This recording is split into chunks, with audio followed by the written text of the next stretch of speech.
Okay. We're going to go ahead and get started, everyone. Welcome. My name is Tony Diasenis. I'm the CEO of Ving. We are a Youngstown business incubator company, and we've been around for a little over 4 years now. And we're so happy to be participating in this event here in Youngstown today.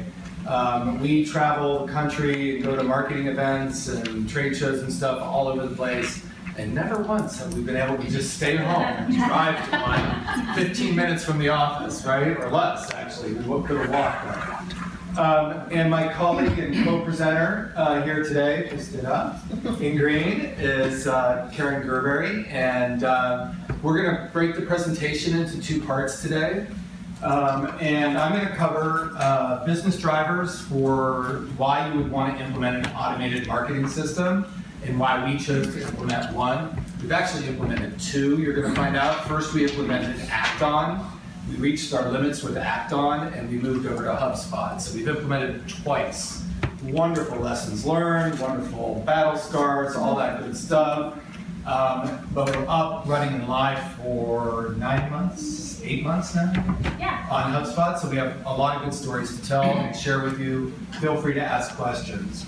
And then we'll just kind of wrap up with the Q&A. During the presentation, we're happy to take any clarifying questions, but we ask your forgiveness for saying, okay, we have to move on, and we can't take too much time to answer it, but we will be around the rest of the day. You can find us, and we can talk as long as you want about a follow-on question. We'll go from there. So, first of all, let's just start with this slide here. So what do salespeople want? Who knows? Anybody? What? They want what? Meetings, appointments, leads. More specifically, what do they want? Connections. They want warm leads. They want hot leads. They want qualified leads.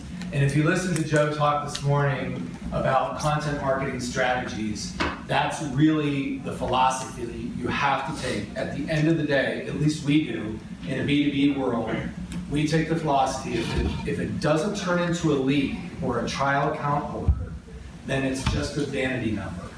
Literally, it's great that you have 5,000, 10,000 people looking at stuff, whatever it is. If they're not converting and moving to the next stage, then they're just somebody who's gathering knowledge. So we work as hard as we can to create as many leads as we can out of our content marketing strategy, and we do that with a lot of different tools. So how can you get the job done? Well, it's literally from developing an inbound vision and an inbound strategy. And I will tell you that we were probably not the best people at solidifying our strategy early on as to what we really wanted out of the system. So an interesting story is we actually implemented HubSpot and then said it didn't work.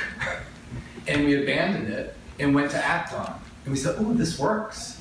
But what we did between the 2 that we didn't really recognize was we gained clarity on what it was we were trying to do. When we first started with HubSpot, we were kind of like, let's just get leads, let's get content out there, and HubSpot's going to figure out how to bring them into us, right? Well, it doesn't work that way. And when we had thought it through a little bit more, Act-On worked really well for us, but then we hit a ceiling on Act-On, and we pushed their functionality as far as we possibly could, and we said, okay, we're bigger, we need to rethink this. And we went back to HubSpot, and it's been a good ride so far. So what kind of business drivers do we look at in relationship to why do an automated marketing system?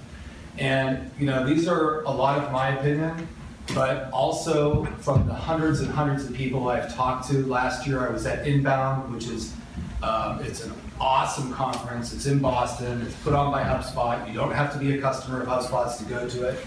But if you literally want access to hundreds and hundreds and hundreds of breakout sessions at all different levels that will help you figure out your inbound strategy, go to Boston this fall for Inbound 2016.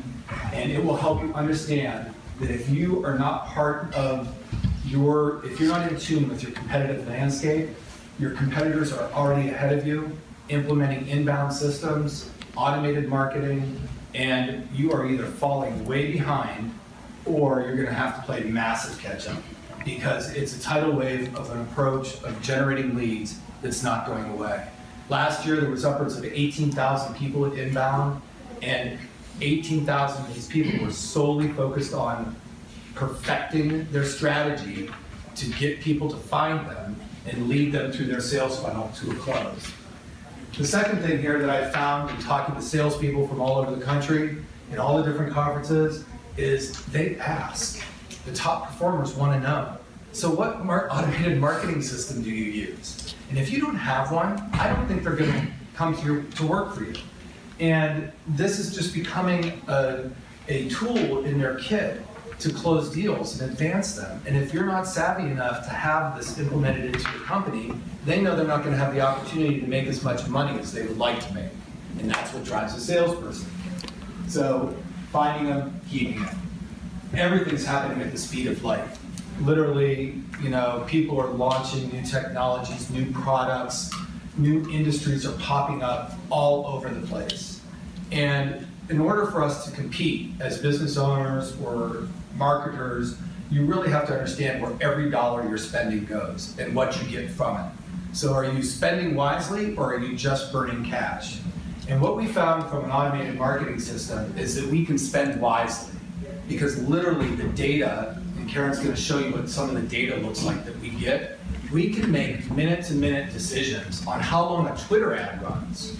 And down like if we want to spend $500 or $200. Now you can do that on your own right now, but how do you know without the right kind of data that $500 on Twitter is better than $500 on Facebook, is better than $500 on LinkedIn, right?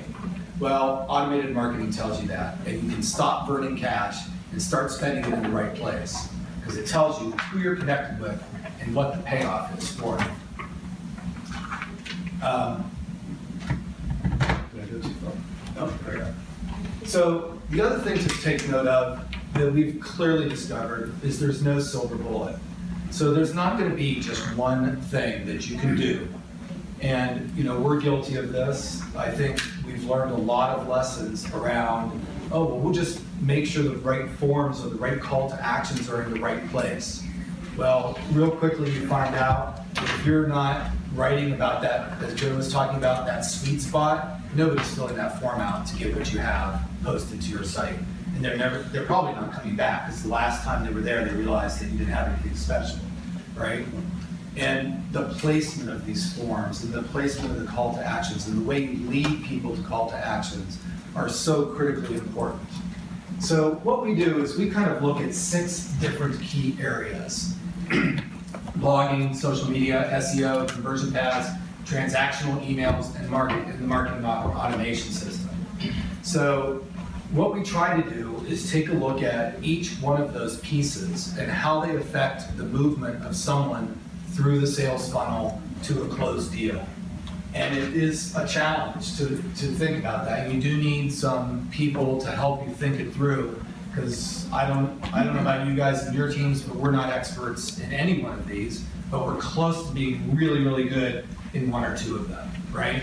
So you have to be aware of your industry's best practices, what your competition is doing, how can you do what your competition is doing, but one-up it, and really integrate those ideas into these paths.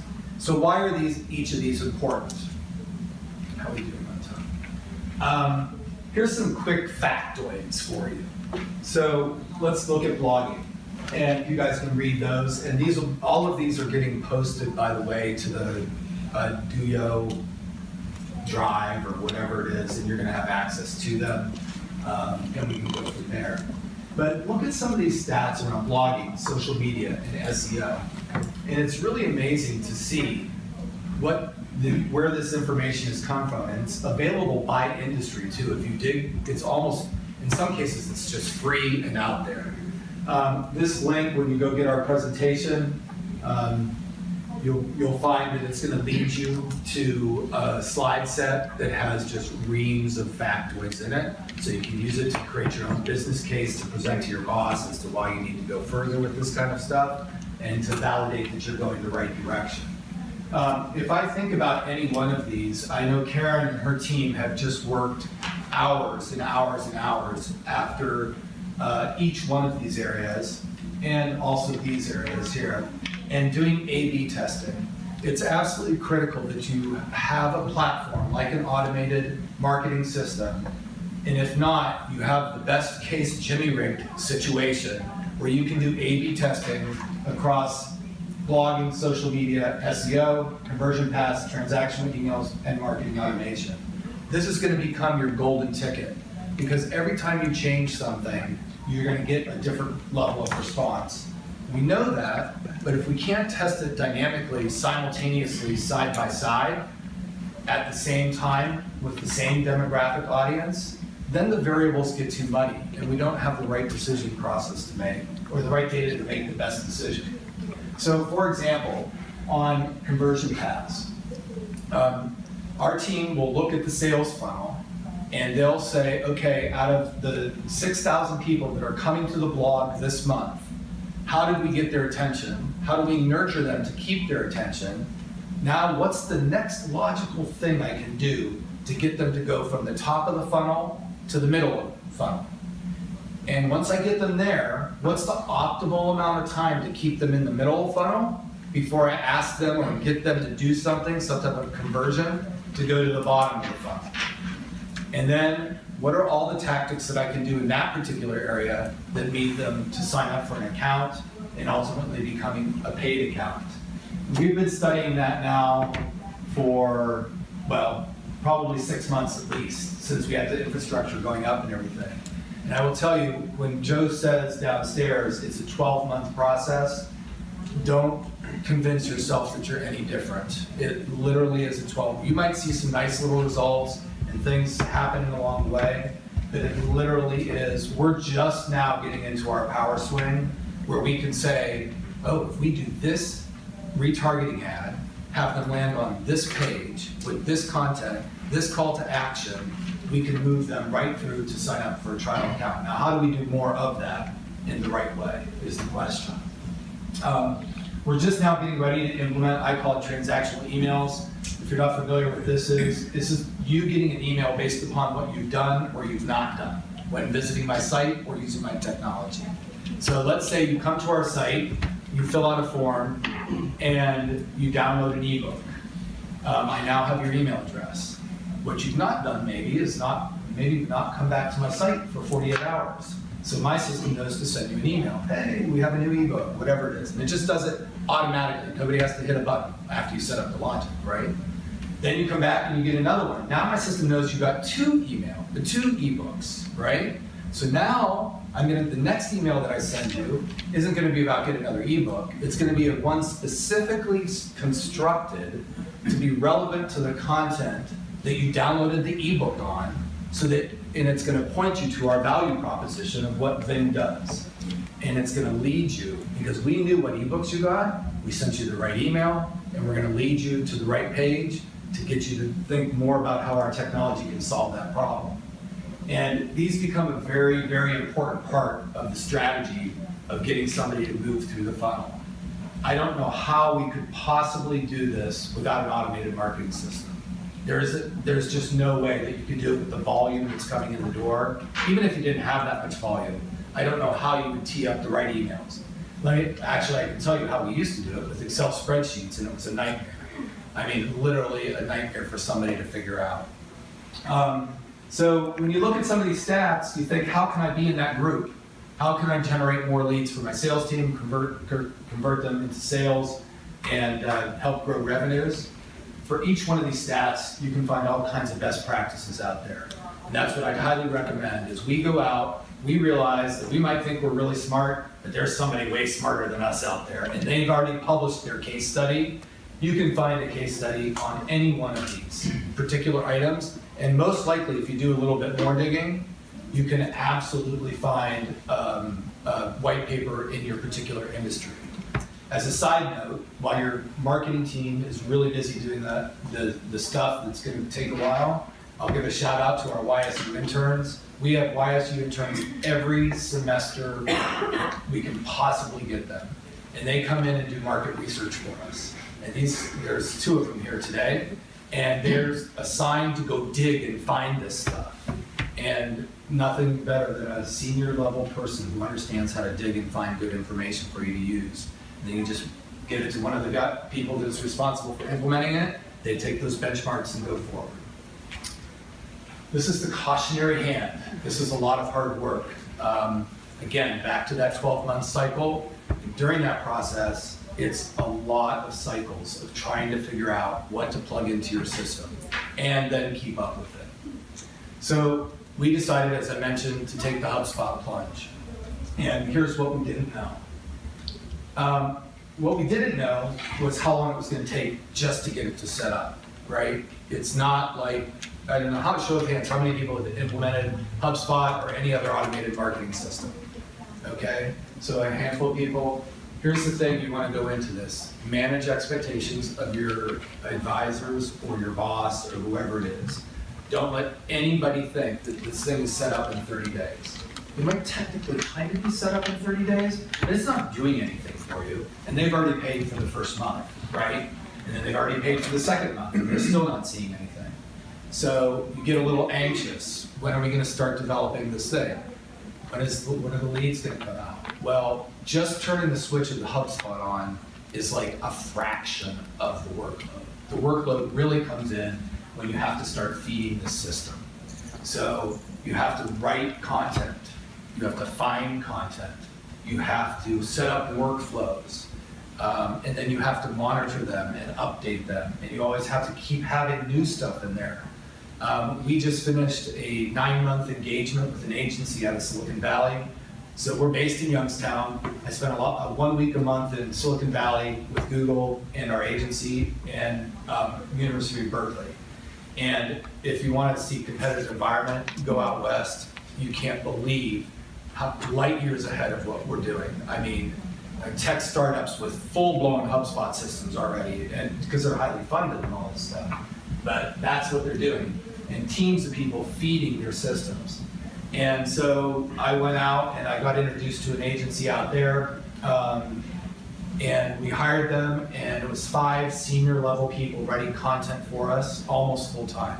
They each had a different area of specialization, and sometimes, because I was too busy, I don't have time to write my own content, they would just interview me on the phone on a subject and write for me and send it back, and then I'd make sure they sounded like me and all that good stuff. Don't be afraid to do stuff like that, everybody does it.